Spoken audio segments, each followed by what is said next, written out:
Dear students, in this lecture we have to study about the AC circuits. तो सबसे पहले हमको ये जानना चाहिए पिछली क्लासेस में जो हम पढ़ चुके हैं, और वो है what is the Faraday's law of electromagnetic induction. Electromagnetic induction में आपने फैराडे लॉ को पढ़ा हुआ है।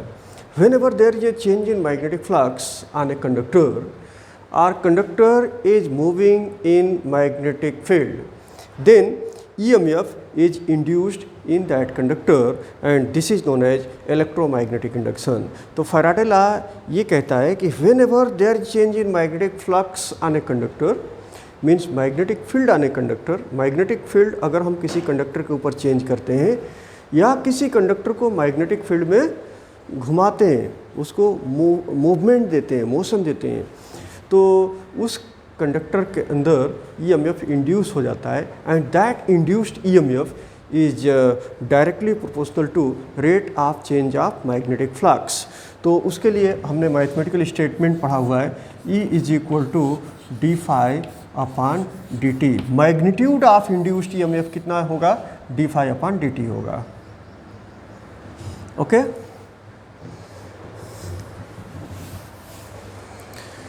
What is the induced current? Induced current क्या होता है? जब किसी कंडक्टर को मैग्नेटिक फील्ड में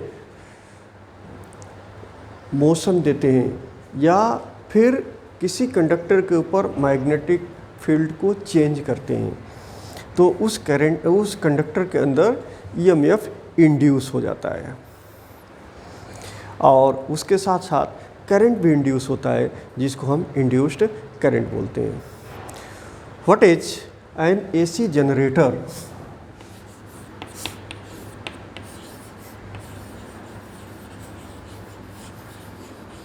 AC generator क्या होता है? You know that the mechanical energy is converted into the electrical energy.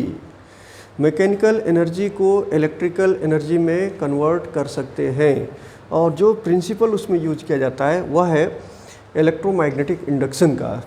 जैसे मान लीजिए कि आपने किसी कॉइल को, ये कॉइल है और इस कॉइल को मैग्नेटिक फील्ड के अंदर, ये नॉर्थ पोल है और ये साउथ पोल है, इसके अंदर इस कॉइल को आपने रोटेट कर दिया, इस कॉइल को ऐसे रोटेट कर दिया, तो रोटेशन की वजह से क्या हो जाएगा, इसमें EMF इंड्यूस जनरेट होगा और करंट भी इंड्यूस होगा। लेकिन ये जो डिवाइस है जिससे हमने इलेक्ट्रिसिटी को जनरेट किया, इसको हम कहते हैं जनरेटर, करंट जनरेटर बोलेंगे। लेकिन यह जनरेटर दो तरह का होता है, एक होता है DC जनरेटर और दूसरा होता है AC जनरेटर। तो AC जनरेटर वह है जो मैकेनिकल एनर्जी को AC करंट में कन्वर्ट करता है, that is called AC generator. मतलब जो मोटर AC जनरेट करता है, अल्टरनेटिंग करंट जनरेट करता है, उसको हम AC जनरेटर कहते हैं, और जो DC जनरेट करता है उसको DC जनरेटर कहते हैं। What are alternating current and direct current? Current दो तरह का होता है, यू नो दैट। एक होता है अल्टरनेटिंग करंट और दूसरा होता है डायरेक्ट करंट। अल्टरनेटिंग करंट को कहते हैं AC और डायरेक्ट करंट को कहते हैं DC। दोनों में डिफरेंस क्या है? DC is the direct current which has fixed polarity, इसमें पोलरिटी फिक्स्ड होता है, पोलरिटी फिक्स्ड। जैसे मान लीजिए कि विथ टाइम यहाँ साइकिल सिर्फ पॉजिटिव रहेगा, नेगेटिव नहीं होता है, साइकिल नहीं मिलेगा। जैसे DC में जैसे मिलता है, इसमें जो भी है सिर्फ पॉजिटिव साइकिल है, मतलब पोलरिटी चेंज नहीं हो रही है, सिर्फ एक ही पोलरिटी है। और जबकि यहाँ पे अल्टरनेटिंग करंट जिसको AC बोलते हैं, यहाँ पे वेरिएबल पोलरिटी होता है। Alternating current for which the polarity of the voltage keeps changing, polarity changing।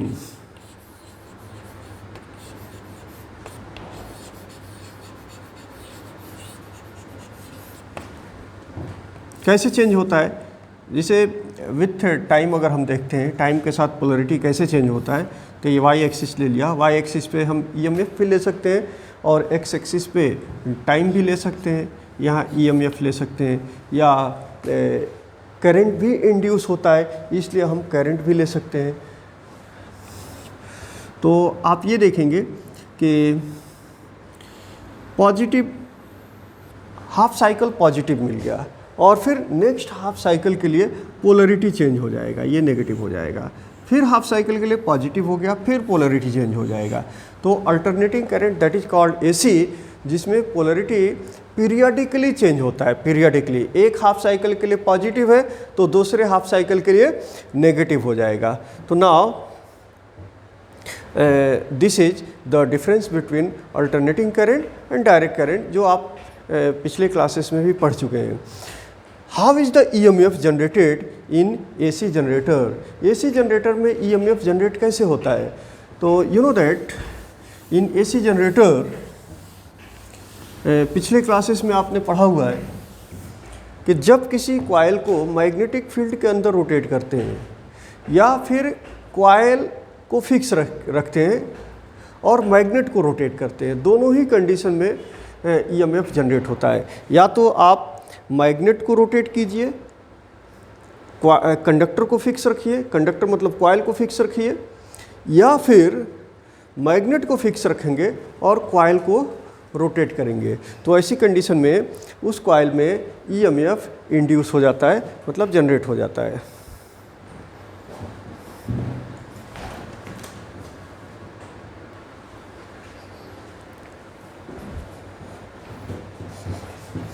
Now you know that there are two types of supply of electricity. Electricity की supply दो तरह से होता है, एक होता है डीसी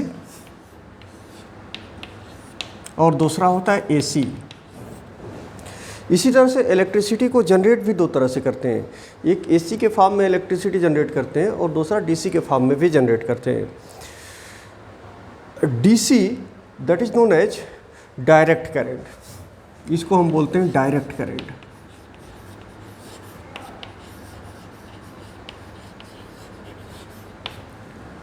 इसको डायरेक्ट करंट क्यों बोलते हैं? इसलिए कि इसमें पोलरिटी चेंज नहीं हो रही है, पोलरिटी चेंज नहीं होता है, और इसको बोलते हैं अल्टरनेटिंग करंट।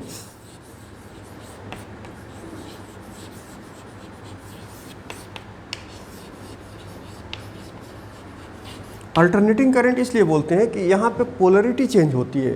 जैसे आप यहाँ पे डीसी देख रहे हैं, अभी मैंने ग्राफ ड्रा भी किया था, ये डीसी है टाइम के साथ अगर आप लेते हैं तो, और ये ईएमएफ भी ले सकते हैं। ऐसे ही अगर यहाँ पे ईएमएफ और विथ टाइम के साथ अगर ग्राफ निकालते हैं तो ये पॉजिटिव हाफ, नेगेटिव हाफ, देखो हाफ साइकिल के लिए पॉजिटिव मिल गया, फिर नेक्स्ट क्या हो गया, नेगेटिव हो गया, फिर पॉजिटिव एंड नेगेटिव, मतलब कि ये पोलरिटी चेंज हो रहा है, पीरियडिकली चेंज हो रहा है, इसलिए इसको अल्टरनेटिंग बोलते हैं। तो लेकिन जो ट्रांसपोर्ट किया जाता है इलेक्ट्रिसिटी को, एक जगह से दूसरी जगह भेजा जाता है, वो ज़्यादातर एसी के फॉर्म में भेजा जाता है। इसलिए एसी के फॉर्म में भेजा जाता है कि because to transport the electricity by this mode is convenience, ये आसान तरीका है, एसी से भेजना अच्छा होता है, इसलिए कि इसमें पावर लॉस ज़्यादा नहीं होता है और बहुत ज़्यादा रिपीटेड ट्रांसफार्मर्स वगैरह की ज़रूरत नहीं पड़ती है। और एसी का एक और बेनिफिट ये है कि एसी के साथ हम ट्रांसफार्मर यूज़ करते हैं और हाई वोल्टेज पर एसी को हम भेजते हैं और फिर ट्रांसफार्मर के ज़रिए लो वोल्टेज में कन्वर्ट कर लेते हैं। जैसी हमको ज़रूरत रहेगी उस तरह से लो वोल्टेज में हम कन्वर्ट कर लेंगे। जिसे जहाँ पे पावर स्टेशंस हैं, जहाँ पे इलेक्ट्रिसिटी प्रोड्यूस होती है, तकरीबन 1,10,000 वोल्टेज लिया जाता है, बहुत ज़्यादा वोल्टेज है ये। और हाई वोल्टेज क्यों लेते हैं हम?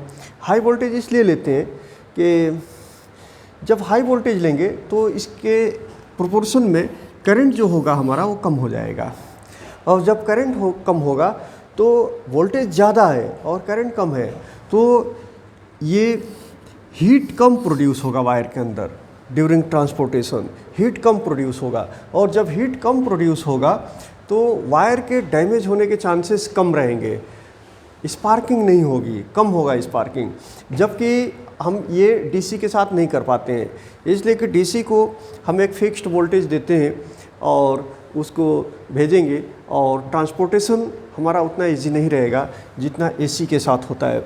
और बहुत सारे एडवांटेजेस हैं, जैसे घरों में बहुत सारे अप्लायंसेस यूज़ किए जाते हैं, जैसे एसी है, टेलीविज़न है, कंप्यूटर्स हैं, या फिर फ्रिज है, वॉशिंग मशीन है।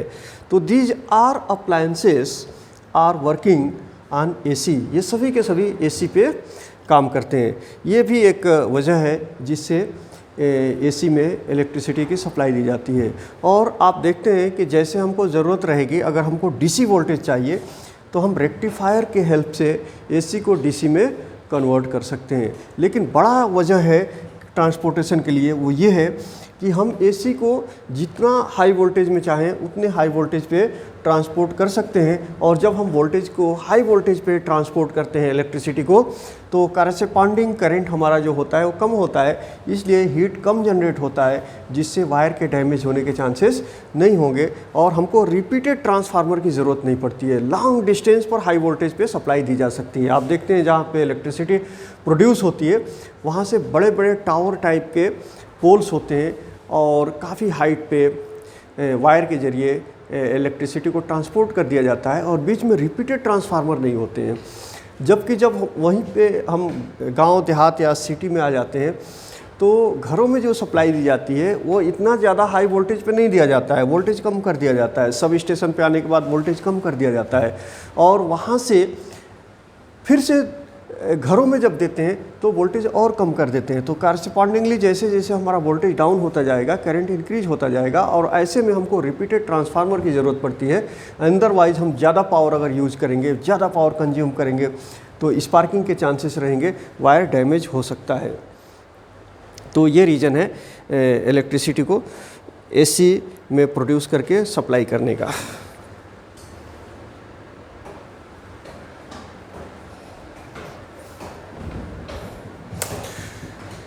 आपने पिछले क्लासेस में एसी जनरेटर के बारे में पढ़ा हुआ है कि एसी जनरेटर मैकेनिकल एनर्जी को इलेक्ट्रिकल एनर्जी में कन्वर्ट करता है और एसी करंट के फॉर्म में कन्वर्ट करता है। उसी को हम लोग एसी जनरेटर कहते हैं। तो now you know that the EMF produced by the AC generator which varies with time. And how much EMF produce? EMF produce E is equal to E0 sin omega t। मतलब जो EMF produce होगा AC generator में वह time के साथ very करेगा, time के साथ वेरी करेगा। And here E0 is the peak value of the EMF and omega is the angular frequency of the rotating coil। जैसे जो मैग्नेट के बीच, जैसे मान लीजिए ये नॉर्थ पोल है और ये हमारा साउथ पोल है, इसके बीच हमने कॉइल को रोटेट किया, ये हमारा कॉइल है, ये कॉइल रोटेट कर रहा है ऐसे। जब ये कॉइल रोटेट करेगा या फिर ये कॉइल फिक्स है और ये मैग्नेट रोटेट कर रहा है, दोनों ही कंडीशन में ईएमएफ जनरेट होगा। तो मान लीजिए कि कॉइल रोटेट कर रहा है, कॉइल ऐसे रोटेट कर रहा है, मैग्नेटिक फील्ड के अंदर कॉइल रोटेट कर रहा है, तो इस कॉइल के रोटेशन का एंगुलर फ्रीक्वेंसी क्या है? ओमेगा है। Omega is the angular frequency and T is the time and E0 is the peak value of the induced EMF. Okay? As the EMF is induced, therefore the current is also induced, and therefore the generated current I, जो इस AC generator में current generate होगा I, वो कितना होगा? I0 sin omega t plus phi. I0 is the peak value, इसको हम alpha भी ले सकते हैं, दिस इज ए कांस्टेंट, तो अल्फ़ा भी ले सकते हैं।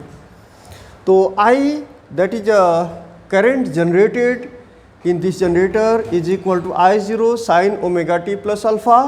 I0 is the peak value of the current which is generated, okay, and alpha is the phase difference between the EMF and current. EMF और current जो दोनों ही जनरेट हो रहे हैं इस जनरेटर में, उन दोनों के बीच का जो फेज डिफरेंस है दैट इज अल्फा. तो therefore you can draw here the variation because induced EMF varies sinusoidally with time. Induced EMF varies sinusoidally with time, as well as here the current also varies sinusoidally, but the phase difference between both current and EMF is alpha. तो अगर हम इस variation को देखते हैं, EMF के variation को देखते हैं, तो एक्स एक्सिस पर हम टाइम लेंगे, इसलिए कि टाइम के साथ वेरी कर रहा है.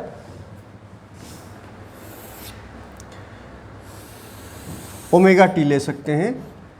Omega is the angular frequency of the rotation of the coil, और वाई एक्सिस पे EMF ले सकते हैं. और जब करंट का वेरिएशन लेंगे तो वाई एक्सिस पर हम क्या लेंगे, आई लेंगे.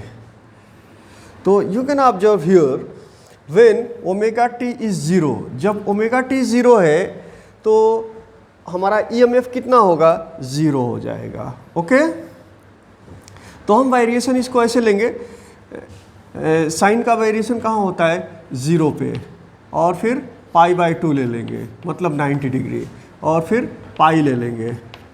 तो 0 π/2, 2 π/2, 3 π/2 ले लेंगे, 4 π/2 मीन्स 2 पाई. तो इस पॉइंट्स पर हम वेरिएशन देखेंगे तो हमको नेचर मिल जाएगा इस वेरिएशन का. तो पहले 0 पे ले लिया, और फिर π/2 पे लिया, और फिर पाई पे, और फिर 3 π/2 एंड देन 4 π/2 मीन्स 2 पाई. तो इन पॉइंट्स पर हम इस EMF का वेरिएशन अगर लेंगे तो हमें इस पूरे ग्राफ का नेचर मिल जाएगा, और वो हमें ये दिखेगा कि सिनुसॉइडल है. तो when omega t is zero then E is equal to E0 sine zero, and sine zero is equal to zero. अब हम बात करते हैं π/2 का. तो omega t is equal to π/2, π/2 means 90, and sine 90 is equal to 1. तो sign 90 is equal to 1, तो E is equal to E0. E0 हमने यहाँ पे ले लिया. ओके, तो ये E0 पे मिल गया. And sine pi is equal to again 0. तो therefore E is equal to E0 into 0, तो दिस विल बी 0. अब बात करते हैं 3 π/2 का. तो साइन 3 π/2 की वैल्यू कितनी होती है, साइन 3 π/2 की वैल्यू -1. तो -1 means -1 into E0, therefore E is equal to -E0, और -E0 यहाँ पे है.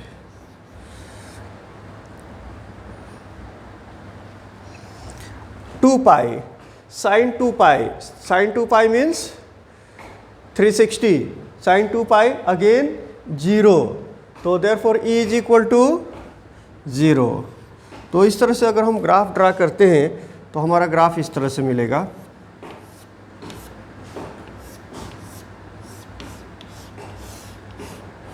This type of graph, and this is a sinusoidal with time. तो this gives the nature of the EMF which is produced in AC generator. The next content of this topic will be in the next lecture. Thank you.